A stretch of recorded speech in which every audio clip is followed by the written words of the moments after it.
भोपाल की अंजनी मिश्रा ने UPSC CSC 2025 में शानदार सफलता हासिल करते हुए 247वीं रैंक प्राप्त की है। अंजनी ने भोपाल के केंद्रीय विद्यालय से पढ़ाई की और इसके बाद कॉमर्स में ग्रेजुएशन कर सीए परीक्षा भी पास की। उनका सपना प्रशासनिक अधिकारी बनकर देश की सेवा करना था, जिसे उन्होंने कड़ी मेहनत और लगन से पूरा किया है।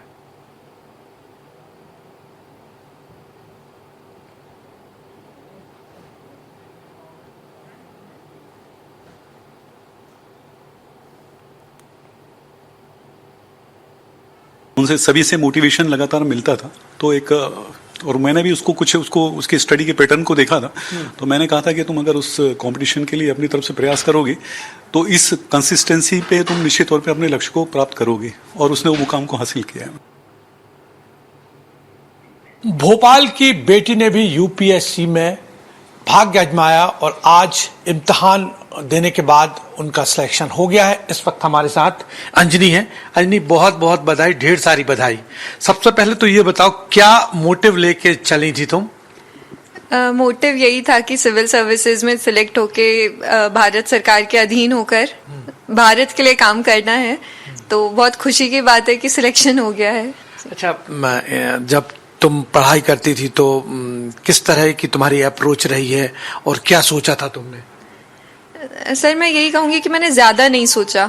जैसा बताया गया, जैसा गाइडेंस दिया गया, उसको बहुत ईमानदारी से फॉलो करा है और बहुत कंसिस्टेंटली पढ़ाई करी है और उसी का आज रिजल्ट आया है। अच्छा, कितने घंटे तुम पढ़ाई के लिए देती थी और क्या अप्रोच रखती थी, क्योंकि अब तुम्हें फॉलो और भी लोग करेंगे? यूपीएससी अपने आप में बहुत बड़ा मुकाम होता है। 5 घंटे तो आप कोचिंग को मान लीजिए और उसके अलावा 4 घंटे सेल्फ स्टडी करनी पड़ती थी। अच्छा। और ये पूरा प्रोसेस चला है मई 24 से लेकर अपने इंटरव्यू के आखिरी डेट तक। अच्छा। तो ये हिसाब रहा है पढ़ाई करने का। इस दौरान तुमने ट्रेनिंग तो मतलब कोचिंग ली, फिर सेल्फ स्टडी भी करी।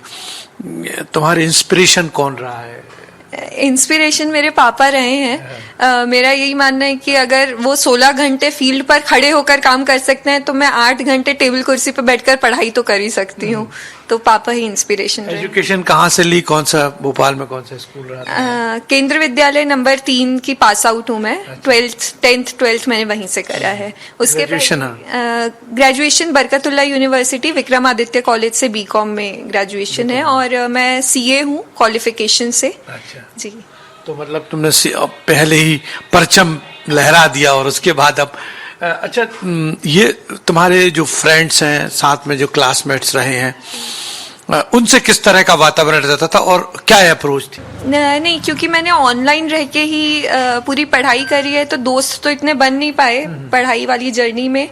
लेकिन मेरे जो भी मेंटर्स रहे थे और जो भी सीनियर्स रहे हैं, जो ऑलरेडी सिलेक्टेड कैंडिडेट्स हैं, उन लोगों ने बहुत गाइड करा। तो उन्हीं के सजेशन को लेके मैंने कॉमर्स में ही अपना ऑप्शनल सब्जेक्ट लिया और तैयारी करी थी। अच्छा, आजकल युवाओं में ये रहता है कि हम कौन सा सब्जेक्ट लें, आर्ट्स लें, कॉमर्स लें, या इंजीनियरिंग वाले भी बहुत ज्यादा इसमें सिलेक्ट हो रहे हैं। तो ऐसा कुछ समझ में आया था कि कॉमर्स टफ रहेगा या? नहीं, क्योंकि मेरा सीए बैकग्राउंड था, इसलिए मैंने कॉमर्स ले लिया। मैं यही कहना चाहूंगी, जो सब्जेक्ट आप सबसे ज्यादा एंजॉय करते हैं आप उसको लें। आप क्योंकि पढ़ाई को बर्डन की तरह अगर लेके करेंगे तो ये तो बहुत लंबा प्रोसेस है, बहुत दिक्कत होगी। तो जो सब्जेक्ट के साथ आप कंफर्टेबल हो उसको चुनकर आगे उसमें मेहनत करें। अच्छा, अब लाइफ में चूंकि यूपीएससी सिलेक्ट हो गई हो, अब क्या एम लेके चल रही हो?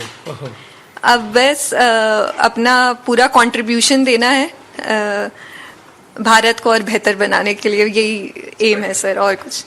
अच्छा, लीडर्स की बात करें या फिर तुम्हारे टीचर्स की बात करें तो अहम योगदान, चूंकि स्कूलिंग से लेकर कॉलेज तक बहुत इम्पोर्टेंट रोल होता है टीचर्स का हमारे। बिल्कुल बिल्कुल। टीचर्स ने शुरू से ही मुझे बहुत सही दिशा में मोड़ दिया था, तो उनकी भी मैं हमेशा आभारी रहूंगी। मेरी यूपीएससी जर्नी में भी जितने भी मेरे टीचर्स और मेंटर्स रहे हैं, उनको भी मैं बहुत शुक्रिया अदा करना चाहूंगी।